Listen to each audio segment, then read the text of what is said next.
denied perfection. My Dedication to this work has taken its toll. Not for much longer can I freely pass between dimensions. But there is another way.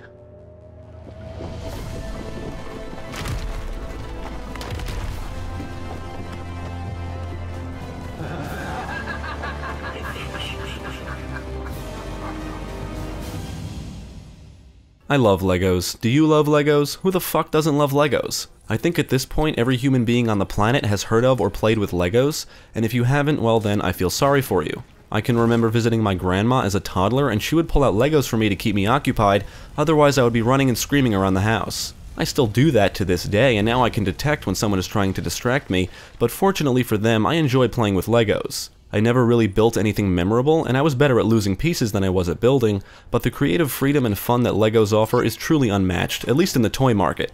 LEGO video games have been on a roll over the past several years with multiple successful titles including LEGO Batman, LEGO Star Wars, and even LEGO City for the Wii U, which is actually the first LEGO game I ever played.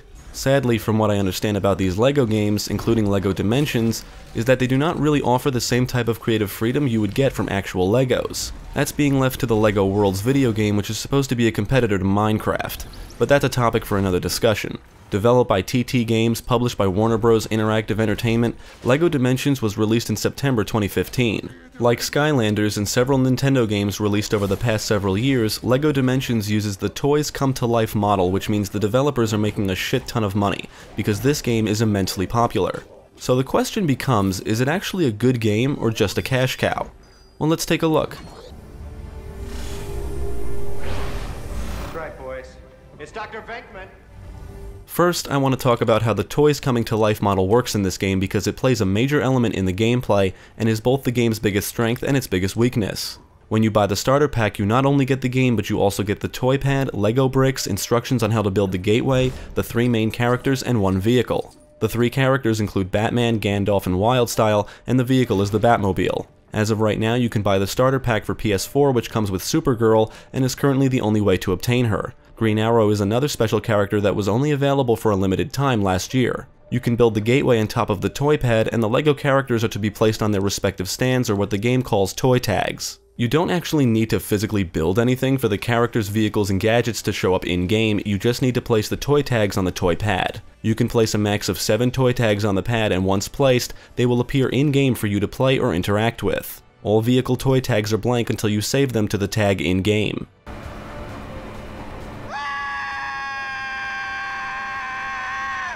So here's how the game works. You've got your typical story mode where you play through a series of levels, but each character has their own world you can visit and explore. Every character is associated to a world, but some have their own level and story packs as well. Each character has a unique ability that can be utilized to solve puzzles. The 3 main characters that come with the game are all that's needed to beat the story mode, and each character active in-game will enable you to visit their respective world. If you haven't realized it already, well then here's the catch. Without buying more characters, you're going to seriously be missing out on a huge chunk of the game. LEGO Dimensions is updated whenever a new character or pack is released, and you can easily invest hundreds of dollars into the game. It really boils down to one question: how much do you enjoy Legos? Well, gang, this is my Uncle Arthur's house. Arthur Jones, the famous explorer. You may be wondering what I mean when I say packs. Well, the physical content for LEGO Dimensions includes characters, vehicles, and gadgets, and they are all released in packs. Story packs, level packs, team packs, and fun packs, and the only common thing about the packs is that they come with a character and vehicle or gadget, which I'll call items. If it's a character you don't own and represents a new franchise for your game, it will enable you to play through a new world. Story packs include 1 or multiple characters and items and enable you to play through 6 new levels associated with the character's represented franchise. Level packs come with a character and 2 items and enable you to play through 1 new level. Team packs and fun packs are very similar. Team packs include 2 characters and 2 items, and fun packs contain only 1 of each. Since launch, all of the packs are released in waves, and new packs are planned for this year.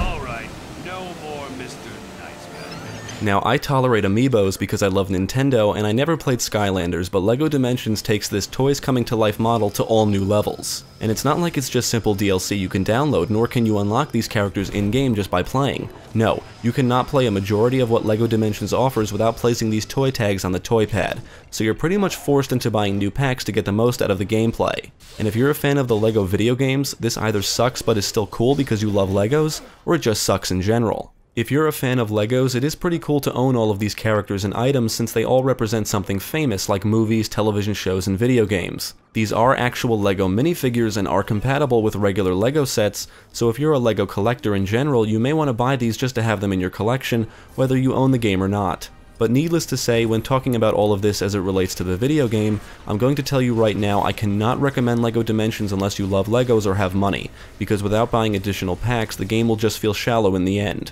I have no intention on collecting every pack for this game, and for two good reasons. I don't care for some of the franchises, and I don't see myself playing LEGO Dimensions religiously. For instance, Harry Potter, the A-Team, and Ninjago are not franchises I really care for, so the chances of me completing this game in its entirety are slim to none. Not that I really want to. Luckily, I bought a few packs that include characters from franchises I do love, and because Jeremy has more packs than I do, I was able to use some of his characters and items, and we even teamed up for some local split-screen co-op. I should mention that there are multiplayer battle arenas for local multiplayer with up to 4 players, but we did not try these.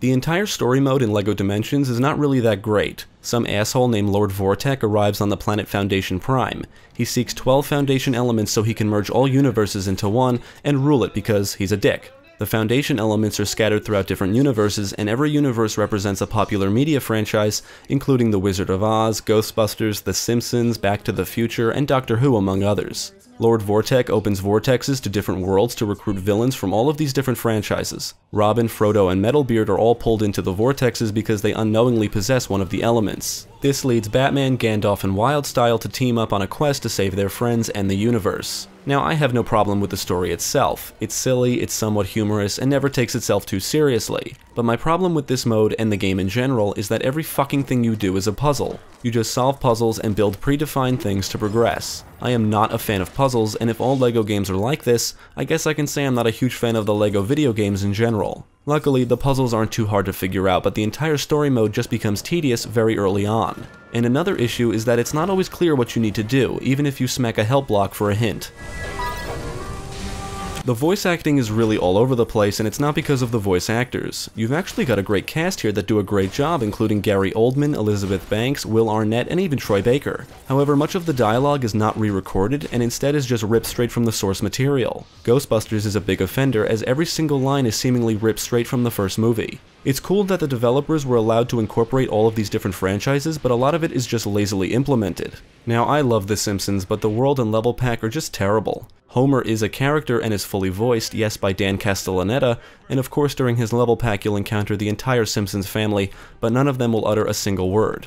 The worst part is that Bart is also a playable character and he has absolutely no lines. He's just a mute character. It's like the developers couldn't get the rights or something, and it's seriously disappointing when you see shit like this. Seems a small thing, I know, but as the saying goes, saving the whole world starts at home.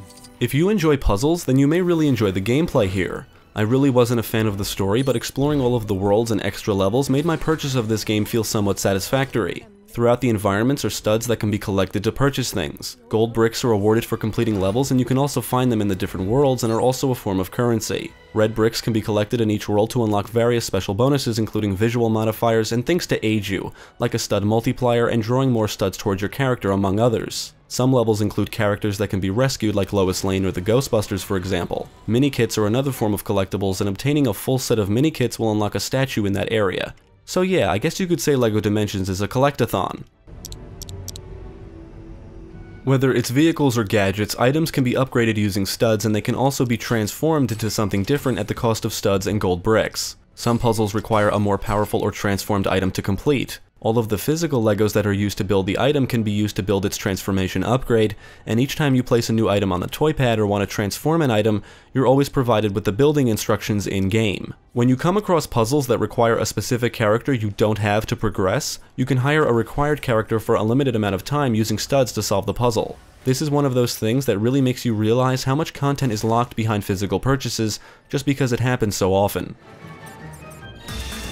Hey there, I'm Ben, but you can call me Benny. Unfortunately, the combat in LEGO Dimensions is super simplistic and just blows as a result. You can punch, kick, and perform other moves, with some being unique to the characters, but most enemies besides bosses can be killed in only 1 or 2 hits. There's many sequences where you need to fight off waves of enemies, but they're never challenging. If your character dies, you lose some studs, but that's the only real penalty, and your character will just respawn immediately. You have to fight a boss at the end of each level, but every boss battle is more puzzle solving than it is combat. All of the puzzles in this game are easy to figure out once you understand where to even begin. Because this game is terrible at even the slightest form of guidance, solving the puzzles can sometimes feel like a chore, but once things get going, there's a good chance you won't get stuck. Almost every single puzzle involves these things called keystones that need to be activated. Once activated, the puzzles involve you interacting with your character on the toy pad. For instance, some puzzles require each section of the toy pad to be a specific color, so you would need to change your character's color in-game and place them on the appropriate part of the toy pad to change that section's color. Another keystone makes one section of the toy pad shrink your characters and the other side enlarge them for puzzles that require characters to be different sizes. The puzzles are creative, I guess, but since all of the levels are just one puzzle after another, it makes the story just drag on. If you like puzzles, then you may really get a lot out of LEGO Dimensions, although they never get too challenging, and it's obvious that the gameplay appeals to all ages, which really isn't a bad thing. But if you think your brain will be fried by the end of the story, you'll be sorely disappointed. It's a casual game at heart, and the enjoyment comes from the fact that your Legos are quote-unquote alive, and from exploring all of the different locations. Hey little fella, you look hungry. You hungry?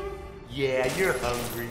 Every world is a condensed version of their actual counterpart from the source material. All of the worlds are open, so you can go anywhere and do anything you want. You can build things, destroy objects, kill enemies, and just enjoy the fact that you're playing in a LEGO version of a franchise you love. Despite the fact that LEGO Dimensions is a borderline pay-to-play game, there is an impressive amount of content to be found, and I do appreciate the fact that the developers are constantly updating it. Not every world may be as big or as well represented as you might hope, and even though some implementations of content are just lazy, if you don't mind obtaining all of these packs, you're going to have plenty to do, which I can't say about most other games nowadays.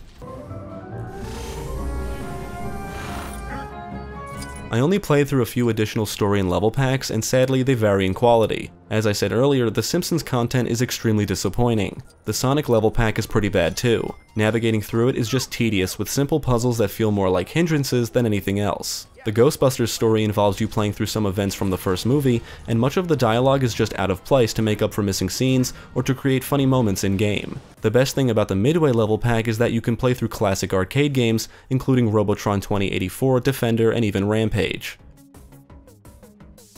I can honestly say that LEGO Dimensions looks and sounds pretty good on the PS4. The worlds are visually well represented, the texture work is pretty good, the depth of field effects look great, and even the music is of cinematic quality that fits the game well. The sound effects do a great job at simulating what Legos would sound like, especially when characters or structures break. What's not good is that the game is very broken. There are way too many instances where something didn't activate when it should have, and because the main focus is solving puzzles and because the game sucks at telling you what to do, if it's your first time playing, you'll have no clue if you're stuck or if the game is having a problem.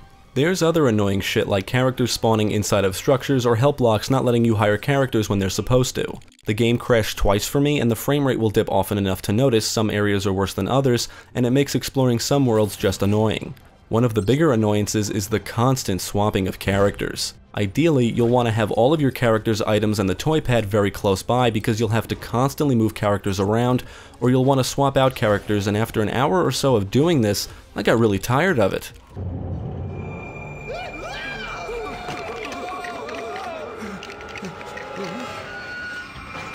The world is about to end. So, to answer the ultimate question, is LEGO Dimensions a good game or is it a cash cow? Well, it's both. As a person who longs for the days of simply putting my disc or cartridge into the system and just playing a game for a good time, I honestly find it hard to recommend LEGO Dimensions. Even though it's broken, I can say that there's still enjoyment to be had here. It's certainly not a bad game, it has its share of problems, but the gameplay can be fun if you don't take it too seriously. I myself don't like solving puzzles, but for those that do, or even if you just like the LEGO games in general, you may be pleased with this. But because of the fact that a majority of the content is locked behind purchased physical content, it's basically a pay-to-play game. The only upside to this is that unlike microtransactions, you're actually buying things that you will physically own. And that, of course, all depends on how much you love Legos. If you don't include the greedy toys coming to life model, the ultimate goal of LEGO Dimensions is to fuse a person's love for LEGOs with some of their favorite things from pop culture. The problem is that it doesn't always do it well. Okay, so here's the deal. There's this real bad dude, wears a helmet. He's been tearing rifts between all the LEGO worlds. Wow. I only understood about half of that, but it sounds pretty bad. And he's got our friends. So we must return to our quest to save them.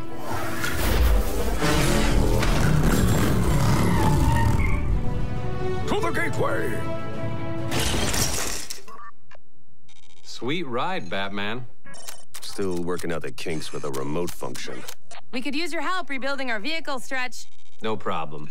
Let me go make a sandwich. Take some time to process everything that's going on here. You shall not eat! Got it. Guess we're on wizard time.